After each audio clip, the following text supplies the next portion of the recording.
মানুহবিলাকৰ মুখবিলাক চাওকচোন হা মোক দেখি পেলাই যিটো উষ্ম সঁহাৰি দিছে কোনো খং বেজাৰ তেওঁলোকৰ মুখত চকুত আশা ৰেঙনি আৰু মোক যি আশীৰ্বাদ দিছে তাৰ পৰাই গম পায় নগাঁৱত কি হ'বলৈ গৈ আছে নহয় জানো কিছুদিনৰ মুখ্যমন্ত্ৰী মৰিগাঁৱলৈ আহিছিলে মৰিগাঁৱত আহি তেখেতে কৈছিল যে মিয়া ভোট বিজেপিয়ে বহুতখিনি পাব বিজেপি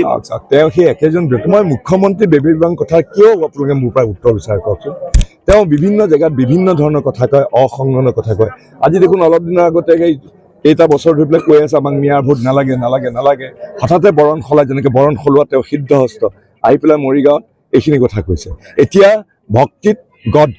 কিন্তু এইটো পাহৰি যায় যে সকলো আমাৰ সমাজৰ অবিচ্ছেদ্য অংগ সকলোকে বুকুত সুমুৱাই সকলোৰে প্ৰতি সমমৰ্যাদা সমশ্ৰদ্ধা সমবিকাশৰ সুবিধা দিয়াৰ মানসিকতাটো নাই কেৱল ভোট পাবৰ কাৰণে দেহৰ বৰণ সলাইছে গোটেই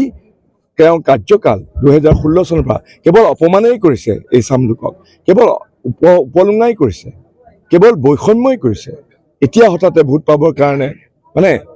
ৰাজনীতিবিদক সেইকাৰণে আচলতে সাধাৰণ মানুহে বেয়া পায় ইমান সোনকালে দেহৰ বৰণ সলাই সেইকাৰণে ৰাজনীতিবিদৰ ওপৰত যে সাধাৰণ মানুহৰ যে অলপ বিশ্বাস আৰু আস্থাৰ অভাৱ এইটো এটা প্ৰধান কাৰণ